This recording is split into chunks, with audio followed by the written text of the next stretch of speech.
Here we are in the awesome city of Chengdu, China. Here I am, Luke with, oh, there you are, found you there. Harvey, how's it going? Hello. You might know him from YouTube.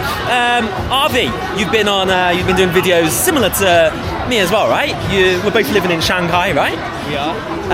What kind of content do you do? Introduce your channel maybe for the viewers. Okay, so I do mainly videos about maybe societal differences between China and the UK or the West. A couple of just like easygoing vlogs and travel vlogs. Basically that kind of thing, yeah. Awesome. Okay, so we've got similar background then. We come maybe similar time to China, both from the UK, from Oxford. Great place. Used to live there as well. We're both now in China. So I want to start off then. What brought you to China? Why did you decide to leave the UK? Because many people love the UK. Many people love traveling to the UK, going there on holiday. Why do you want to leave there? And especially why China? Okay, so specifically, at the time of my graduation from university, kind of feeling a bit depressed with the whole situation in the UK. Unfortunately, it hasn't really got any better. But I have a girlfriend who is native Chinese. Okay. We met at university, and this was at the start of COVID. She decided to move back to China. I decided to follow, and 3.5 years later, still here. All right, fantastic. Okay, so for me, I came around 5 years ago, 6 years ago, or something now. So I came. Maybe a little bit of a different story. I was at uni, and then I was working in the UK, and I just thought I really wanted to go into like the AI field, and I thought the UK, there's no AI at all. It's just there's nothing. So I wanted to come do a PhD. So I decided to do that in China. So for me, I'm studying. You're working in China. Do you feel like there's any differences maybe in the culture of like working here? Because there's some like assumptions, maybe there's like Chinese people working all the time. There's like it's like 9-9-6 where you're working 9 a.m. 9 p.m. 6 days a week. Do you feel like that's like true in general in China, the norm? Well, it's actually it's illegal now. 996. Yeah. Now. I think in general the country is a lot more hard working than the UK. Yeah. Whether that's a good thing or a bad thing, maybe it's a good thing for the country in general, but maybe it's not quite as good for employees. But it depends what job you have, what sector you're in.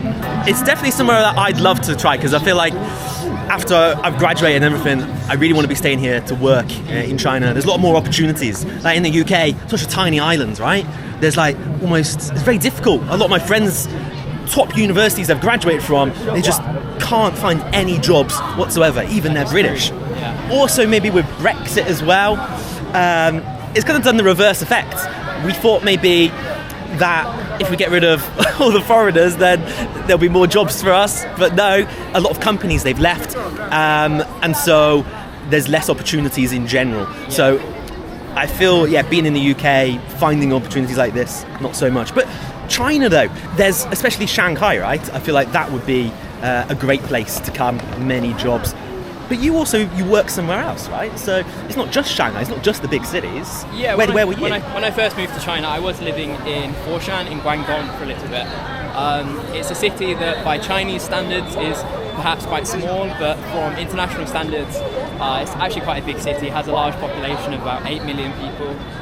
So around the same size as London, I guess. Yeah, it is big. And it's been incorporated into the Greater Bay Area. Yeah. So it's in the whole, it's next to Shenzhen, Guangdong, Hong Kong, Macau, that sort of area. So it's an area that's seeing a lot of development.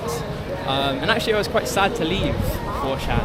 But Shanghai, there's a lot of opportunity in Shanghai. And it's, on the whole, a lot bigger. In terms of like the visa, applying for that, is that pretty difficult coming to China? When I first moved here, there was a lot of processes. China don't just let any old person come into the country and work, unlike perhaps some countries in the West. It's a lot harder to get a working visa in China. Especially when I came, which was mid-COVID, peak COVID. Yeah. But nowadays, I think if you have the skills and you have the talent, you have the qualifications, there maybe there is a job for you in China. Just looking around here, so Chengdu, so many people, man. It is crazy. Busy. It wasn't this busy 10 minutes ago. No, yeah, Decided it's to make picking a up. video and it started to... It's Chinese New Year coming up, so a lot of people coming around. See, there's pandas absolutely everywhere. So you've got like one there, huge sculpture. There's panda shops. Look, you've got KFC over there. You've got like little pandas on everything. Panda store, panda, everywhere. So I feel like, yeah, each city in China is like super diverse, right? So I feel like that's one reason I love staying here, because it's like different place will have different foods, different languages, different people, different environments. You know, it's so vast, the country. You have the freezing cold in the north, and then you get really sunny Sanya at the bottom, which is like Hawaii sort of thing. So that's, for me, a big reason why I love to stay in China. That's why I've decided I want to.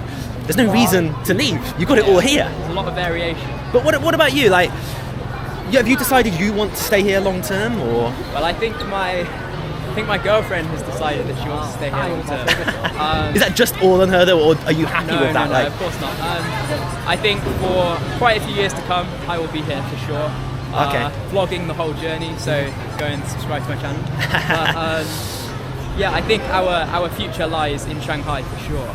I mean, in terms of like living conditions, quality of life for an expat, can't really beat Shanghai at the moment. So yeah, really enjoying living in Shanghai for sure. What are the things that you can have maybe in Shanghai that you can't in Oxford? I mean, there are the obvious ones that everyone at this point knows about.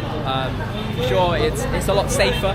Yeah, being so safe in China. The quality of living on the whole is a lot better. Yeah. The cost of living is a lot cheaper. Unbelievable amount on electricity or gas bills. Like perhaps you would in the UK. So yeah, those are the main reasons. But then you've also got personal reasons, like for example, if you like to travel, then there really is no country better than China for travelling. Has such a diverse range of geographies. You've got mountains, you've got deserts, you've got Harbin, which is the ice city. Yeah. You've got tropical islands, you've got everything. Even Shanghai, I think, is awesome. There's so much to do there. Even Shanghai. Yeah. I've been there for so long. I've still not explored it at all. You've got the old, you've got the new. There's a lot to do. So I feel like China, it's a good place to live. I'm glad we're settled in. So that's about it then for today's video. So thank you very much, Harvey, for being in the video. It's nice to chat with you. And yeah, hopefully we've convinced you maybe to come visit China. And maybe one day you too will be settling in, and you will also be living here one day as well. Got some people looking at us over there. Hello. Ni hao. All right, we'll see you guys next time then. Bye bye. Take care.